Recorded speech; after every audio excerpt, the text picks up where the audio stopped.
Seja bem-vindo ao programa O Direito é Todo Seu. Aqui discutimos temas jurídicos de interesse de toda a comunidade. Hoje o nosso tema é corrupção no Brasil. Tem jeito? Para debater o tema comigo, eu recebo o Dr. Roberto Liviano, que é promotor de justiça em São Paulo e preside o Instituto Não Aceito Corrupção. Seja muito bem-vindo. Obrigado, César. Obrigado a você, telespectador da TV FIB. É uma grande honra e uma alegria estar aqui hoje conversando com todos vocês.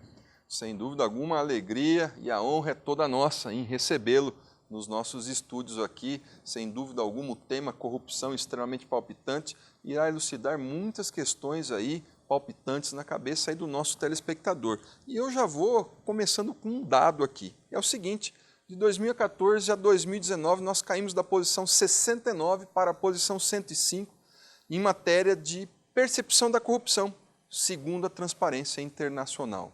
Qual é a sua leitura sobre essa situação? Olha, César, num primeiro momento, a primeira reação que a gente tem ao ver a magnitude dessa movimentação é uma percepção ruim, né? Negativa, pessimista, né? Ou seja, parece que estamos descendo a ladeira, né? Estávamos no 69, fomos para 105, e, de fato, muitas coisas ruins têm acontecido no país, só que no passado a sujeira ficava embaixo do tapete. E não só isso, no passado, gente poderosa não era alcançada pela lei, né? Então, se de um lado parece que nós estamos descendo a ladeira, por outro lado, o Brasil vem se transformando de país que exportava corrupção para modelo de enfrentamento corajoso da corrupção. Tanto é que o nosso modelo, o modelo de força-tarefa Lava Jato, vem sendo reconhecido internacionalmente com exemplo de sucesso, em que você reúne o Ministério Público, Receita Federal, Polícia Federal, magistratura, todos comprometidos com esses resultados na luta contra a corrupção. E quando se diz que o índice de percepção é um índice subjetivo, é bem verdade, mas percebe-se o quê? Está havendo enfrentamento, está havendo uma luta forte contra a corrupção. O ministro Aires Brito, ao ser convidado, ter participado de um seminário nosso em 2016, ele cunhou uma frase muito interessante, de uma certa maneira ilustra a dinâmica desse embate, né? É como uma luta de boxe, que nós nunca venceremos por nocaute, será por pontos, desde que consigamos bater mais do que apanhamos. Nós apanhamos, nós temos que bater mais, né? Por que que nós estamos descendo tantas posições? Porque estamos enfrentando, mas há uma outra questão importante, César, que precisa ser enfrentada aqui. Eu fecho esse meu comentário. O Brasil teve oportunidades de reverter isto em alguns momentos. Por exemplo, foro privilegiado. Até agora não foi derrubado. E a manutenção do foro privilegiado gera uma sensação de que as coisas não estão funcionando bem, né? Você tem a questão da prisão após condenação em segundo grau, você tem a concessão de indulto, que eu chamei de indulto Black Friday da corrupção, porque o ex-presidente Michel Temer, ele liquidou 80% das penas de corruptos, coisa que nunca tinha sido feita, né? E nós temos um baixo índice de encarceramento de corruptos. Indulto você concede, César, quando você tem problemas carcerários de excesso de presos. Então você pode pensar em indulto em matéria de tráfico, em matéria de roubo, mas em matéria de crime do colarinho branco, o nível de encarceramento é baixo, né? Então, esses números eles têm que ser lidos com estas facetas. De um lado, descemos a ladeira, sim, mas descemos a ladeira e a percepção aumenta por quê? Estamos enfrentando a corrupção. Porque os que se consideravam intocáveis estão sendo atingidos pelo trabalho da Lava Jato. Isso já começou com o processo do mensalão, né? E aqueles que se consideravam intocáveis são atingidos pela lei, né? Então você tem um novo paradigma. Os acordos de delação premiada fizeram com que gente poderosa fosse para a cadeia. Isso é novidade. Sem dúvida. Eu vou aproveitar a sua fala, a questão do foro privilegiado, E gostaria aí que o senhor elucidasse essa questão do foro privilegiado. Dizer para os nossos telespectadores rapidamente o que é esse foro privilegiado e uma situação. A Câmara está em vias de votar o fim do foro privilegiado. O que é essa votação, o que o fim do foro privilegiado seria importante no que diz respeito ao combate à corrupção? Veja, César, nós vivemos num país que tem duas premissas importantes no nosso sistema político, são as premissas republicana e democrática, né? Quando você pensa em república democrática, significa que nós estamos pensando em alternância no poder mediante eleições, estamos pensando no povo representado por aqueles que ele elege. E estamos pensando também num conjunto de regras determinadas pela Constituição. Talvez a mais nobre e intuitiva delas é o da igualdade de todos perante a lei. O que significa isso? O rico, o poderoso, ele não é melhor que o pobre, que não tem poder. Todos devem se submeter ao império da lei. Do ponto de vista teórico, isso é muito bonito, mas na prática é muito difícil disso acontecer. Muita gente acha que isso é até piada na realidade do Brasil, né? E um dos fatores complexos relacionados a isso é o foro privilegiado. Quando você, lá, muitas décadas atrás, você pensou no foro privilegiado, na prerrogativa de foro, qual era a nossa realidade? Alguns poucos casos de gente investida no poder acusado de crime, né? Então aí se pensou, não, os tribunais superiores é que vão cuidar disso, né? Isso não é assunto para um juiz de primeiro grau, né? Mas as coisas mudaram muito e nós temos, infelizmente, uma enxurrada de casos de corrupção. E a verdade é a seguinte, o Supremo Tribunal Federal, ele deve ser o guardião da Constituição. Ele deve julgar o quê? Ações por descumprimento de preceitos fundamentais, ele deve julgar as ações diretas de inconstitucionalidade, os recursos extraordinários. E não colher prova testemunhal, ele não está preparado, estruturado para colher provas. Onde que se deve colher provas? No juízo de primeiro grau. Então você tem uma distorção do sistema, né? E aí o que acontece? Não faz nenhuma coisa nem outra, né? Não exerce o papel de guardião da Constituição, não julga aquilo que tem que julgar e fica atolado, nestes casos, colhendo provas. A Fundação Getúlio Vargas desenvolveu um projeto Supremo em Números e examinou as 424 ações penais que deram entrada no Supremo de 2011 a 2016. Sabe quantos desses casos, quantos por cento resultaram em condenação? 0,74%. Portanto, nós estamos diante de um dilema que torna o Supremo uma indústria de impunidade, né? Porque não tem condições, não tem estrutura. Então nós precisamos dissipar a ideia do privilégio, por um lado, e precisamos de um sistema de justiça eficiente. O princípio da eficiência é um princípio constitucional. Então, eliminar o foro significa termos uma justiça eficiente. Nós temos a PEC 333, de autoria do senador Álvaro Dias, que já passou por toda a discussão legislativa e falta o último degrau, a aprovação pelo plenário da Câmara dos Deputados. E o que está proposto nesta PEC? O fim do foro. E aí você tem o quê? A prevalência da ideia da igualdade de todos perante a lei. E você tem aí os tribunais cumprindo seus papéis. E aqueles que chamam os juízes de primeiro grau de juizecos precisam se conformar com a realidade da meritocracia. Juízes e promotores são escolhidos por concurso. É bem melhor que um caso de corrupção seja julgado por um juiz de primeiro grau escolhido por concurso do que por magistrados escolhidos nas chalanas de Brasília politicamente. O juiz escolhido de forma meritocrática se dedicou, passou por um concurso e, mais do que isso, César, e ouvintes da TV, FIB, telespectadores, nós temos hoje uma sociedade antenada, uma sociedade que exercita a fiscalização. Se o juiz de primeiro grau agir mal, ele sofrerá as consequências desse monitoramento social, além das consequências perante os órgãos de controle, as corregedorias da Justiça, o Conselho Nacional de Justiça. Portanto, sob todos os pontos de vista, é importante nós subamos este degrau civilizatório, eliminando o foro privilegiado. Perfeito. Aproveitando sua fala na questão aí do Supremo Tribunal Federal, do STF, nós tivemos recentemente aí uma situação onde o próprio presidente do STF decidiu condicionar aí fluxo de informações do COAF para o MP à autorização judicial. Essa situação aí, qual sua análise?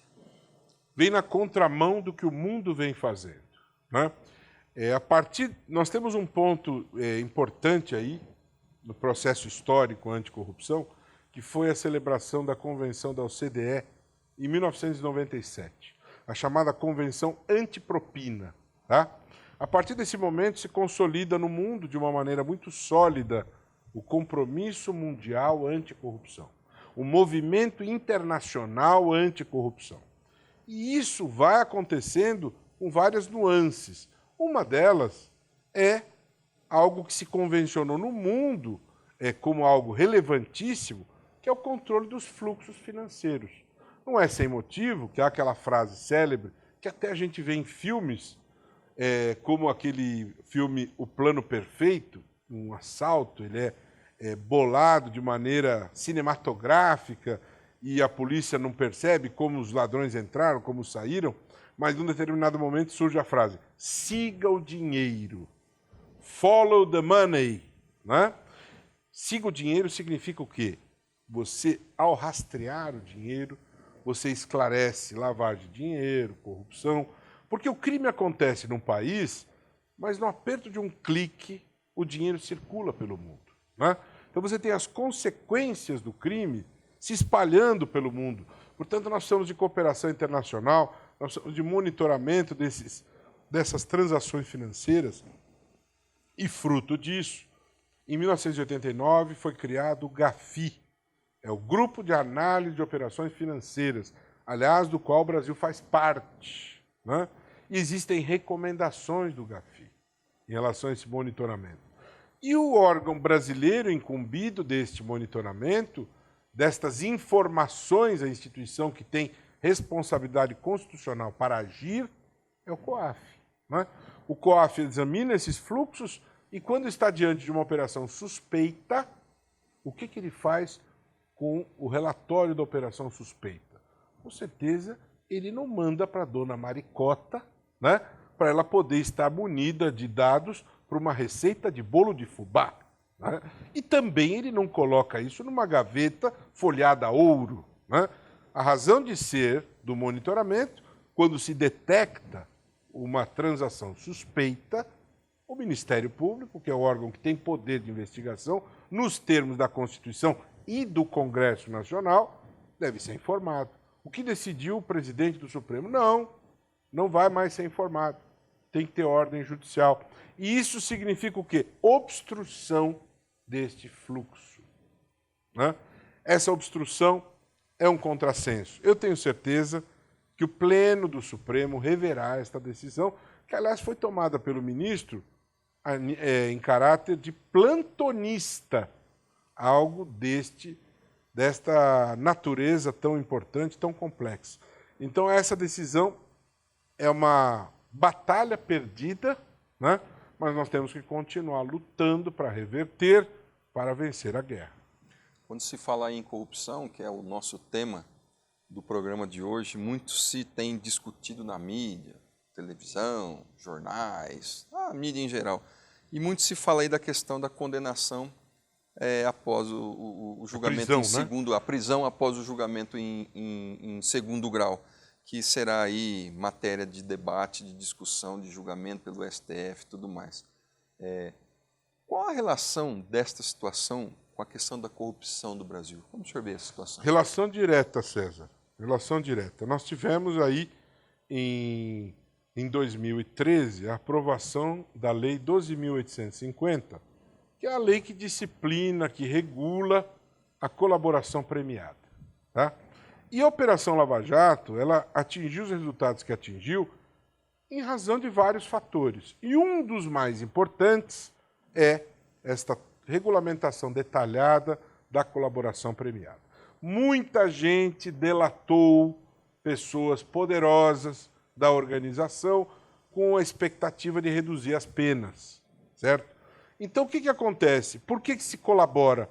Porque se tem essa expectativa que a pena virá alta e que o processo vai funcionar, que a justiça, que o sistema vão funcionar, né?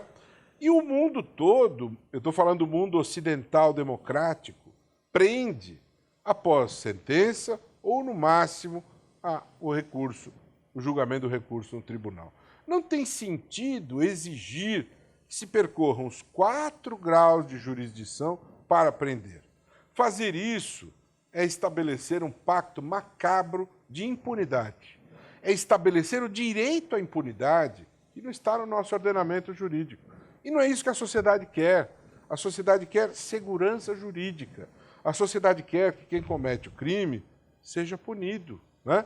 Então, nós precisamos manter esse entendimento que começou a se consolidar em 2016, um caso de relatoria de Teori Zavascki, por 7-4, entendeu que sim, a prisão após condenação em segundo grau é absolutamente normal, é o caminho para reverter a impunidade. Então nós precisamos consolidar, César, e telespectadores da TV FIB, precisamos consolidar esta visão para que o Brasil não seja visto como um reduto, um recanto da impunidade.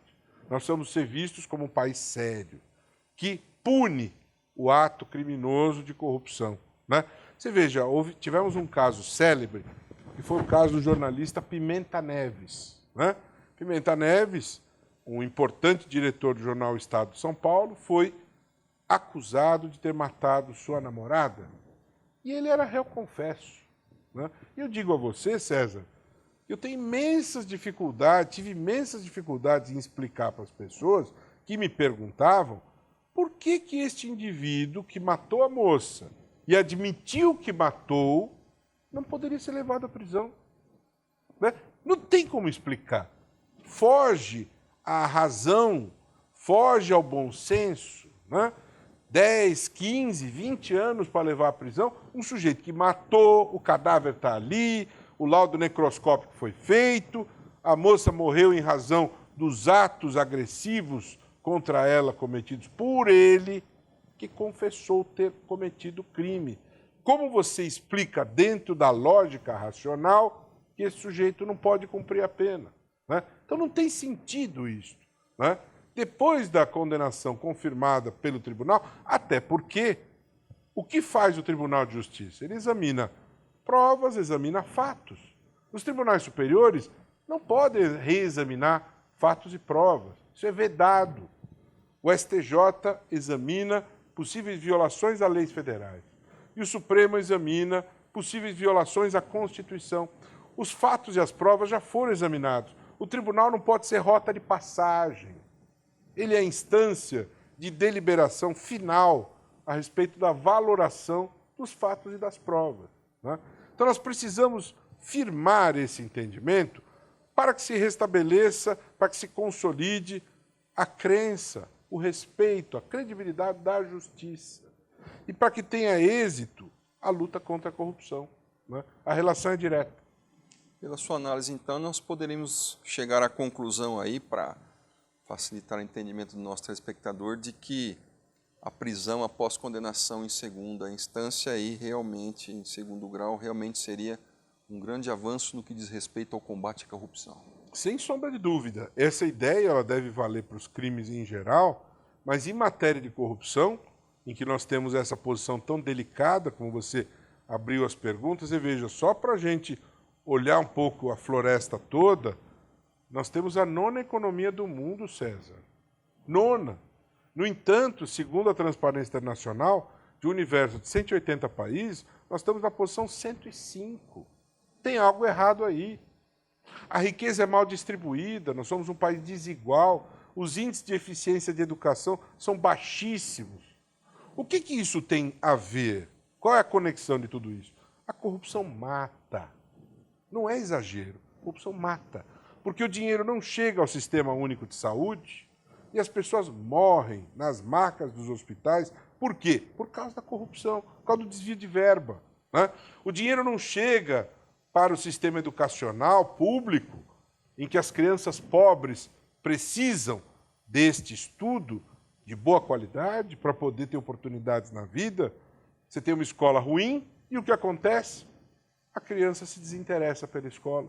Você tem altos índices de evasão escolar, você tem essas crianças cooptadas pelo crime organizado. Então você tem como consequência da corrupção o quê? O aumento da criminalidade. Tá certo?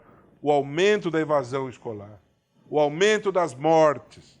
Você tem a negação de direitos fundamentais como o saneamento, moradia, segurança. Ou seja, a corrupção ela é a grande vilã que sabota as políticas públicas. Simples e direto dessa maneira, né? Então, por isso é que essa é uma preocupação que tem que ser a preocupação das preocupações, porque ela nega direitos fundamentais. Sem dúvida.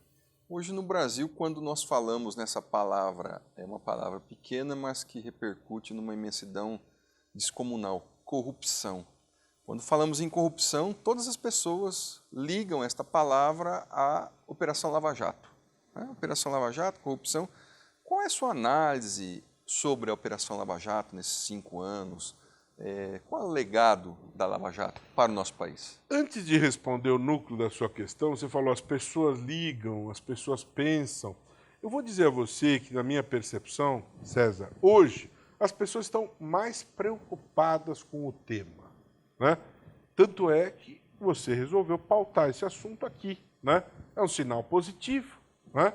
Se nós sairmos daqui do estúdio agora e fizermos uma enquete nas ruas de Bauru, né? Você é a favor ou contra a corrupção? Todos dirão que são contra.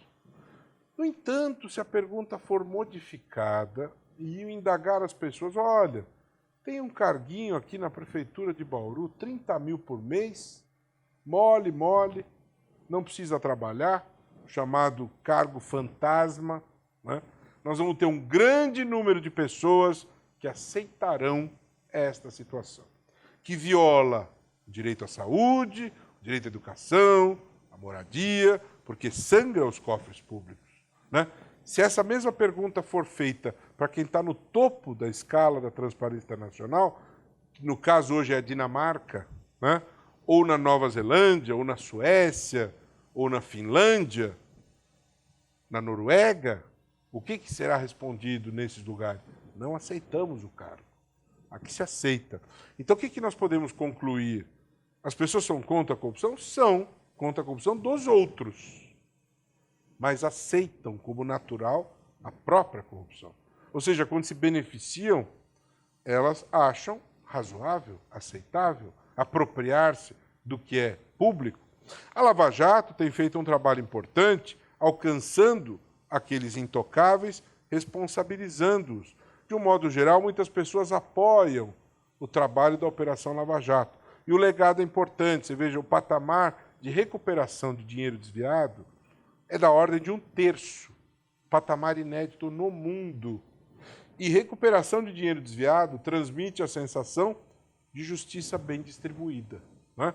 Não é a pessoa na cadeia que gera essa sensação. Para alguns, sim, né? Mas para muitos, a recuperação do que foi desviado, o confisco, eu defendo a pena do confisco.